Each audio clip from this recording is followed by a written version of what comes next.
وقتی تحریم بود عزت نبود. برجام چی برا ما آورده؟ اول عزت. مردم برا کالای اساسیشون نگران نباشن، اصلا بالاتر. نمیگه ارزونی اومده روخته دیزاد شده با هرز. من پاسه هم تو 2 سال 110 میلیون میبینم از سرمایه نیست. نگران نباشن. حرف دیگه حرف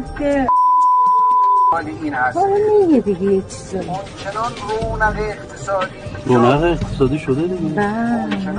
من میخوام کاری کنم دولت به سوی مردم دست دراز کنه. مردم برای کالای اساسی با کات خدا نگران نباشن.